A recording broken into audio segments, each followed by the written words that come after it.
বাংলাদেশের প্রথম তারা কিন্তু আমাদের মোবাইল জগৎ ট্রেনিং সেন্টার তারা ওপেনিং করে থাকে। আমার সামনে রয়েছে একজন সিনিয়র অভিজ্ঞ দক্ষ ইঞ্জিনিয়ার এবং আমাদের টিচার যে হচ্ছে গুরু। আসসালামু আলাইকুম স্যার, কেমন আছেন? ওয়ালাইকুম সালাম। স্যার একটু বলবেন আপনাদের এই ট্রেনিং ইনস্টিটিউট কত বছর ধরে আমাদের এই বাংলাদেশের সর্বপ্রথম আমি যতটুকু জানি আপনাদেরটাই রান করেছে এবং কত সাল থেকে? ধন্যবাদ। আমরা 2002 সাল থেকে শুরু করলাম। স্যার ডিসি ভোল্টেজটাকে সে ফিল্টার করতে পারে, এসি ভোল্টেজটাকে সে কী করে স্যার তার ভিতর দিয়ে স্যার গ্রাউন্ডের সাথে মিশিয়ে দেয় স্যার। আরেকটা কী বললাম স্যার, ক্যাপাসিটারটা স্যার দুইটা ওয়েতে এটাকে সংযোগ করতে পারে, প্যারালাল অথবা স্যার সিরিজ। প্যারালালে যেটা হয় স্যার, যে সংযোগগুলো আছে স্যার যদি কোনো কারণে নষ্ট হয়ে যায় বা শর্ট হয়ে যায় তার কারণে স্যার মাদারবোর্ডটা শর্ট হয়ে যেতে পারে। আর যেটা স্যার সিরিজে লাগানো আছে স্যার সেটা যদি স্যার খুলে যায় বা ভেঙে যায় স্যার তাহলে স্যার মাদারবোর্ডটা স্যার ওপেন হয়ে যায় স্যার। আমরা যখন স্যার মাদারবোর্ডটাকে কুল টেস্ট করি স্যার, তখন যদি স্যার দেখি ক্লোজ সার্কিট তখন দেখা যায় এক সাইডে রিডিং আছে আর এক সাইডে রিডিং নাই। আর যখন দেখি স্যার উভয় সাইডে স্যার সেম রিডিং, শর্ট হয়ে গেল। কেন শর্ট হয়ে গেল বাবু স্যার আজকে বললাম, এই স্যার ক্যাপাসিটার কারণে স্যার শর্ট হতেই পারে স্যার। আর ওপেন কেন হলো স্যার, ঠিক এই ক্যাপাসিটার কারণে স্যার ওপেন হয়ে যেতে পারে স্যার। আমরা মাপলাম কীভাবে স্যার, আমরা যেটা মাপলাম স্যার মিটারটাকে আমরা স্যার বাজার মোড়ে নিয়ে গেলাম।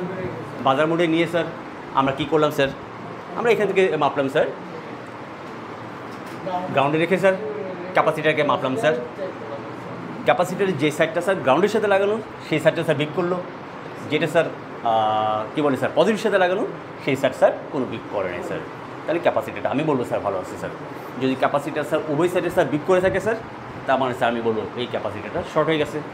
আর ক্যাপাসিটি শর্ট যদি হয় স্যার ওইটার কারণে মাদারবোর্ডটা শর্ট, আমাদের করণীয় কী স্যার, এই ক্যাপাসিটার শর্ট স্যার তখন স্যার কী করবো স্যার, আমরা বলি স্যার বাবু স্যার এখানে একটা অ্যাপেন্ডিক্স বলে একটা সাবজেক্ট থাকে, আপনি কি জানেন স্যার, কখনো শুনছেন স্যার, কেউ কেউ শুনছেন স্যার অ্যাপেন্ডিক্স?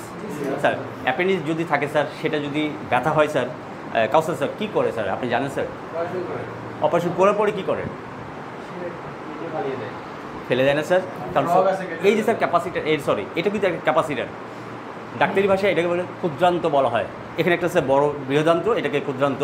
কোন সময় স্যার খাবারে যদি করার স্যার এর ভিতরে চলে যায়, এটা ঘুরতে বের হতে পারে না স্যার, খাবারটাকে সে ব্লক করে যায়, ব্লক করে দিলে ওই জায়গাটা স্যার ফুলে যায়, পেকে যায় স্যার।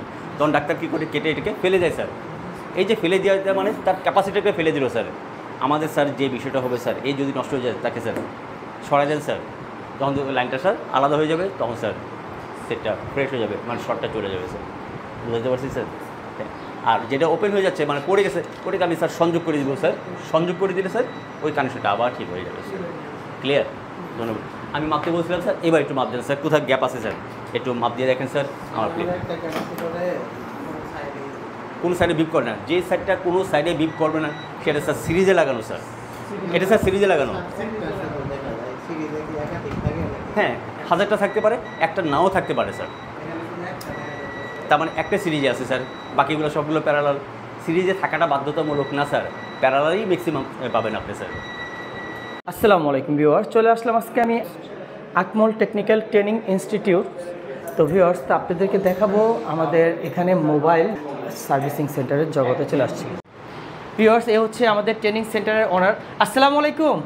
ওয়ালাইকুম আসসালাম। স্যার একটু সময় নিয়ে আপনার কাছ থেকে। কেমন আছেন sir? Akmal sir, Akmal sir আপনার এই ট্রেনিং সেন্টার ইনস্টিটিউটের বয়স কত সাল থেকে আমাদের এখানে বাংলাদেশের সর্বপ্রথম যতটুকু আমি জানি আপনাদেরটা? এটা আমরা 2002 সালে শুরু করলাম, আজ থেকে 22 বছর আগে। 22 বছর আগে, আলহামদুলিল্লাহ 22 বছর হয়ে গেল। মোবাইল দিয়ে আমরা শুরু করেছিলাম, মোবাইলের সাথে সাথে কালের বিবর্তনে সেটি ল্যাপটপ নিয়ে আসছি আমরা, ল্যাপটপ রিপেয়ারিং। আরেকটা নিয়ে আসছি আমরা সিসি ক্যামেরা। মোবাইলের জন্য আমরা দুটো কোর্স প্রোভাইড করছি প্রথম থেকে। হার্ডওয়্যার একটা কোর্স, সেটা বেসিক থেকে অ্যাডভান্স লেভেলে একটি কোর্স করে থাকি। আরেকটা হচ্ছে সফটওয়্যার, সেটাও বেসিক থেকে অ্যাডভান্স লেভেলের জন্য। যেই ল্যাবে আসছেন সেটা হচ্ছে ল্যাব 2-তে আসছি আমরা, এটাকে অ্যাডভান্স একটি ল্যাব, যেখানে হার্ডওয়্যারের পাশাপাশি আমরা সফটওয়্যার করে থাকি। হার্ডওয়্যারের জন্য প্রত্যেকটা স্টুডেন্টের জন্য আলাদা ইকুইপমেন্ট ইউজ করি, আবার যখন আমরা সফটওয়্যার চলে আসি সফটওয়্যার জন্য সবার জন্য একটা করে আলাদা করে ল্যাপটপ থাকে, ল্যাপটপটা নিজস্ব কাজগুলো নিজেভাবে করতে পারে। স্যার আপনার এখানে দেখতে পাচ্ছি স্টুডেন্ট যারা রয়েছে থেকে আসছে স্যার। এখানে খুব দেখেন যারা এই ব্যাচে যারা আছে, এটা হচ্ছে 1263তম ব্যাচ একটা আমাদের। 63তম? 1263তম। 1263, আলহামদুলিল্লাহ। 1263তম ব্যাচে আমরা, এই 1263তম ব্যাচে এসে আমরা পাচ্ছি সে দক্ষিণবঙ্গ থেকে উত্তরবঙ্গ যারা যে এলাকা আছে সব এলাকা থেকে এই ব্যাচে আমাদের এখানে উপস্থিত হয়েছে। আচ্ছা, তো স্যার আমাদের এখান থেকে আপনাদের কয়টা সার্টিফিকেট যাচ্ছে যারা কাজ শেষ করবে সম্পূর্ণ? আমরা বলে থাকি হার্ডওয়্যার যখন শেষ করে ফেলে 1 মাসে তারা ইন্টার্নি করতে পারে। ইন্টার্নি করার পরে তাদেরকে আমরা একটা সার্টিফিকেট করি আমাদের ইনস্টিটিউটের পক্ষ থেকে, আরেকটা সার্টিফিকেট ইস্যু করি সেটা হচ্ছে গভর্নমেন্ট থেকে। তার মানে 2টা সার্টিফিকেট আমরা ইস্যু করে থাকি। আচ্ছা, তো আপনার রেফারেন্সের মাধ্যমে জব পাওয়া সম্ভব আশা করি ইনশাআল্লাহ। যারা জব করতে আগ্রহী হয় ফার্স্টে যখন এখানে আসেন আমরা যেটা বলে থাকি, বাংলাদেশে যারা অ্যাসেম্বল কোম্পানি আছে কোর্স শেষ করার পরে সেই অ্যাসেম্বল কোম্পানিগুলোতে আমরা তাদেরকে প্রোভাইড করে থাকি, তারা সেখানে জব করতে পারে। তো ভিউয়ার্স দেখিয়ে দিই আপনাদেরকে, এখানে সিসি ক্যামেরা যুগের সাথে সাথে তাল মিলিয়ে যেসব ইলেকট্রনিক্স পণ্য আমাদের এখন না হইলেই নয়, বর্তমানে এগুলো আমাদের প্রয়োজনীয়। সিসি ক্যামেরা থেকে শুরু করে আমাদের ল্যাপটপ রিপেয়ারিং এবং কি মোবাইল রিপেয়ারিং, এগুলো সম্পূর্ণ আমরা আকমল এই ট্রেনিং সেন্টার কাছ থেকে আমরা সম্পূর্ণগুলো শিখে নিতে পারবো। তো স্যার আরেকটা বিষয় জানতে চাচ্ছি, আপনাদের স্টুডেন্টরা অনেক দূর দূরান্ত থেকে আসে, এখানে থাকবে, থাকা খাওয়ার ব্যবস্থা কি রয়েছে? জি জি জি, এখানে হচ্ছে আমরা যেখানে দাঁড়িয়েছি সেটা হচ্ছে ঢাকা হাতিরপুল নাহার প্লাজা। আমার ঠিক পিছনে হচ্ছে ইস্টার্ন প্লাজা। ইস্টার্ন প্লাজার পিছনে আমাদের একটা ম্যাচ আছে, সেই ম্যাচের থেকে তারা আমাদের কোর্স কমপ্লিট করতে পারে। এখানে হোস্টেলের ব্যবস্থা রয়েছে। তো স্যার আপনার অ্যাড্রেসটা একটু বলে দিবেন। এটা হচ্ছে আমাদের যেখানে দাঁড়িয়েছি সেটা হচ্ছে ঢাকা হাতিরপুল নাহার প্লাজা। হাতিরপুল নাহার প্লাজায় এই ভবনটা আমরা 6 তলা আছি, 614 নম্বর রুমে আছি আমরা। আচ্ছা স্যার, এটা যা এখন বর্তমানে কাজ করতেছে এটা একটু হার্ডওয়্যারের হার্ডওয়্যারের কাজগুলো প্র্যাকটিক্যালে আসছে। তার মানে ওরা মাত্র 1 সপ্তাহ বেসিক করে আজকে আমাদের দ্বিতীয় সপ্তাহে চলে আসে, দ্বিতীয় সপ্তাহে প্র্যাকটিক্যাল কাজ শুরু হয়ে গেছে আমাদের। ভিউয়ার্স এ হচ্ছে কিন্তু আকমল স্যার নিজের হাতে হাতে ধরে ধরে স্টুডেন্টদেরকে শেখাচ্ছে। এই যে আকমল স্যার নিজে কিন্তু প্র্যাকটিক্যালি প্রত্যেকটা স্টুডেন্টদেরকে সহযোগিতা করতেছে এবং শিখাচ্ছে কিন্তু সে নিজেই। দেখুন কত ছোট নিখুঁত কাজগুলো কীভাবে শেখায়। খুলে পরে একটা পর্বে যাবো আমরা। ওকে স্যার, আর কিছু তথ্য ছিল আপনার এখানে জয়েন করার জন্য কততম ব্যাচে নেক্সটে জয়েন করবে যারা আমাদের ভিডিও দেখে আসতে চায়? ভেরি গুড, আমরা তো বলবো এটা 1263তম ব্যাচে আছি আমরা। আগামী 19 তারিখ দুপুর 2টায় আমরা 1264তম ব্যাচে যাচ্ছি। যারা আগ্রহী তো 1 সপ্তাহ রয়ে গেছে আমাদের, এই সপ্তাহের মধ্যে তারা যদি যায় তারা এই ব্যাচে জয়েন করতে পারে। স্যার প্রতিদিন কয়টা আছে আমাদের শিডিউলে ক্লাস করা হয়? এখানে প্রতিদিন সকাল 10টা থেকে রাত 8টা পর্যন্ত হয়। প্রতিদিন 10টা ব্যাচ হয়ে থাকে এখানে। 10টা ব্যাচ করা হয়। আর প্রতি ব্যাচে কয়জন স্টুডেন্ট? আমাদের এখানে স্যার ম্যাক্সিমাম হচ্ছে 12 জন করে আমাদের এই ল্যাবে। আমাদের প্রতিটা ল্যাবের জন্য ক্যাপাসিটি 9 কিংবা 12, তারপর 9 থেকে 12 জন করে প্রতিটা ল্যাবে হয়ে থাকে।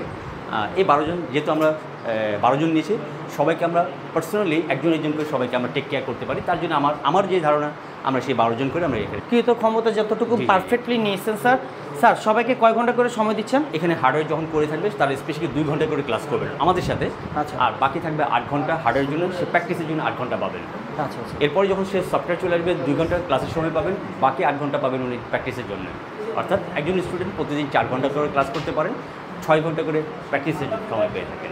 স্যার আমাদের ভিডিওটা শেষের দিকে অনেক বেকার যে ভাইয়েরা এবং কি আপুরা রয়েছে, মা ও বোনেরা, তাদের উদ্দেশ্যে কিছু বলতে চাইলে একটু বলবেন। ধন্যবাদ। আমি বলবো বাংলাদেশের প্রেক্ষাপটে, মানে শিক্ষাক্রম প্রেক্ষাপটে আমি বলবো যারা বেকার আছেন কিংবা বেকার নেই, যারা পড়াশোনা করছেন, আমি একটা আধুনিক বাংলাদেশ বা সমৃদ্ধ একটা বাংলাদেশ গড়ার লক্ষ্যে আমি দেশের বাইরে ছিলাম। আমি দেশের বাইরে থেকে চলে আসছি, একটা স্কুল গড়বো বোধহয়, একটি সমৃদ্ধশালী একটা দেশ গড়বো বা বেকারত্ব দূর করার জন্য একটি আমি ইনস্টিটিউট করবো। আমার দীর্ঘ 22 বছরে আমি ইনস্টিটিউট করে আমি আজকে 10,500 স্টুডেন্ট আমি গড়ে তুলেছি, যারা পৃথিবীর বিভিন্ন প্রান্তে তার কাজ করে তার জীবিকা নির্বাহ করছে। তো আমি বলবো পড়াশোনার পাশাপাশি সবাইকে বলবো কারিগরি শিক্ষায় শিক্ষিত হওয়ার জন্য, যেন সে তার জীবনটাকে সে সুন্দরভাবে গড়ে তুলতে পারে। তো অসংখ্য ধন্যবাদ স্যার আমাকে সহযোগিতা করার জন্য, আপনি মূল্যবান সময়টা আমাকে দিয়েছেন। আসসালামু আলাইকুম।